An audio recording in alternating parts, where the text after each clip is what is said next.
Mi nombre es Fabián García, estudiante de Artes Visuales de la UNAD del tercer semestre, y este es el análisis del documental de María Sabina, hecho en el año de 1979 por Nicolás Echavarría. Aquí vamos a ver las decisiones narrativas y la estructura temporal. Primero, cómo se organiza la historia. El documental no se organiza como una historia lineal, ni responde a una narrativa tradicional. No hay una progresión clara de inicio, de conflicto, de desenlace. En lugar de eso, está construido como una inmersión progresiva en una cosmovisión, donde el espectador no recibe explicación alguna ni explicaciones completas, sino que es llevado a experimentar de una manera distinta de entender la realidad o esta realidad. Esta decisión implica algo clave. El documental no traduce la cultura de María Sabina al lenguaje del espectador, sino que mantiene su lógica propia, incluso si eso genera incomodidad o dificultad de comprensión del mismo. A partir de esto se puede dividir en 3 episodios claramente diferenciados. El primero lo llamo configuración simbólica del mundo. Esto empieza en el minuto 00 hasta el minuto 7:30, ¿cierto? En el primer momento el documental no presenta a María Sabina como un personaje biográfico, sino como una figura simbólica.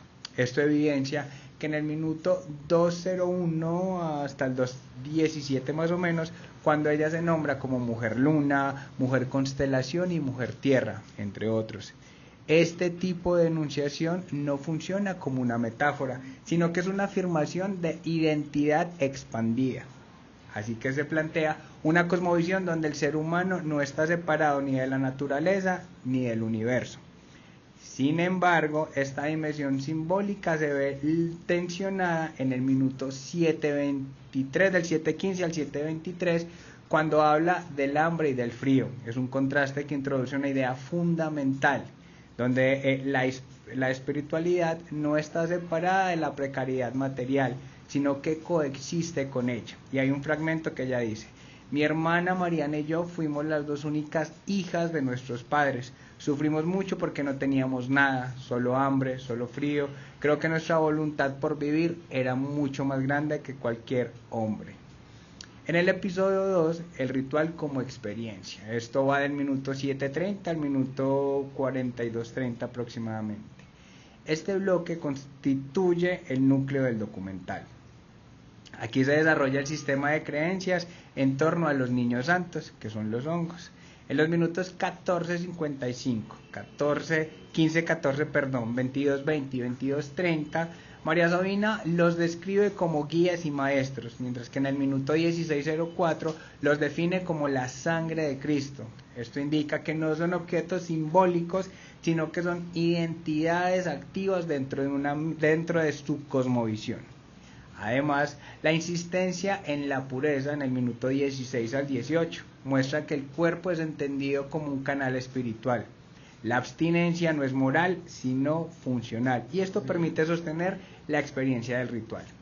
Allí hay un momento clave que es el inicio del ritual en el minuto 30:53, donde el lenguaje deja de ser descriptivo y se vuelve performativo. La voz, el canto, los gestos no explican el ritual, sino que lo constituyen en sí.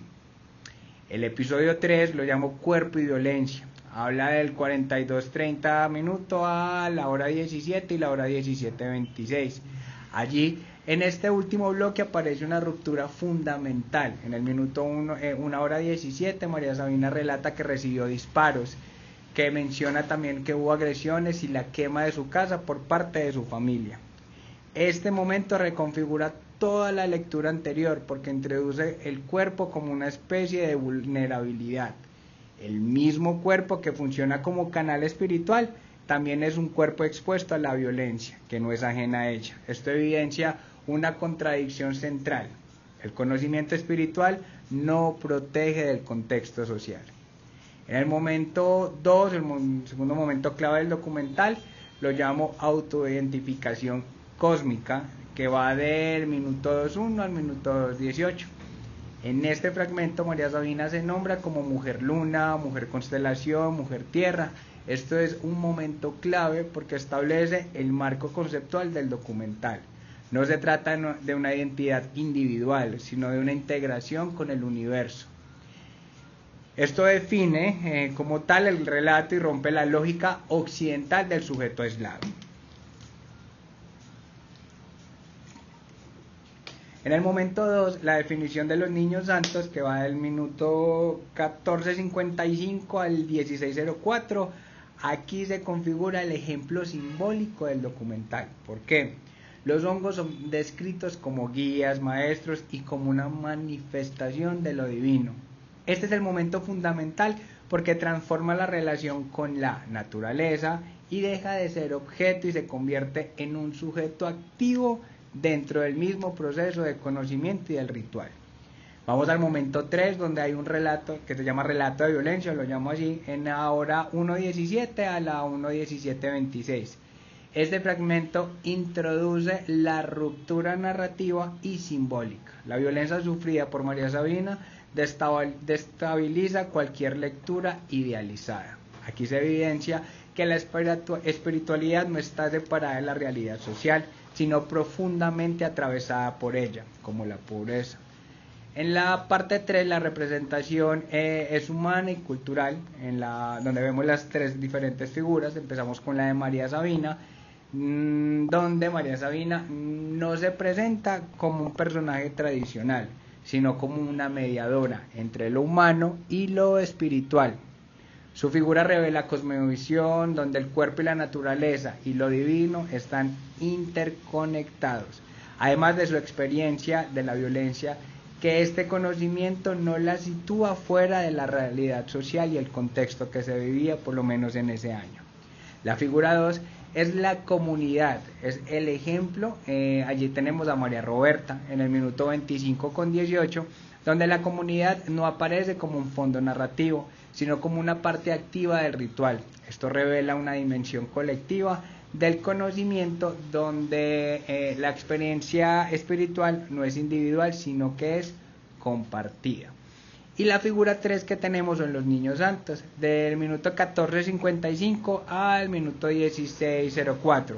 Aunque no son humanos, funcionan como una figura central, representan una relación occidental con la naturaleza, donde no es recurso, sino identidad activa y sagrada. Perdón. En relación con el documento de Gumicio, tenemos 2 tipos de vínculo, que es la representación del otro. El documental evita imponer una interpretación externa, ¿sí? En el ritual, que empieza en el minuto 30:53 en adelante, no hay una voz que traduzca lo que ocurre. Esto evidencia una postura ética, donde el sujeto es representado desde su propio lenguaje, respetando su autonomía cultural, ¿cierto? El vínculo 2 es la ética y la imagen de la reflexividad. El documental no ofrece una conclusión cerrada, especialmente en el cierre, en la hora 1:17 en adelante. Esto reconoce que hay límites de la representación, no todo puede ser explicado o traducido desde la mirada externa, ¿sí? En lugar de esto en lugar de cerrar el sentido, el documental deja al espectador un estado de reflexión, ¿sí? Y ya por último, y para finalizar, lo que yo estaría concluyendo, lo que más me interesa del documental es que no intenta explicarlo todo, sino que deja en uno que se enfrente a algo que no termina de entender. Y ese punto es donde realmente empezamos a pensar el documental. Y pues esto es todo. Muchas gracias.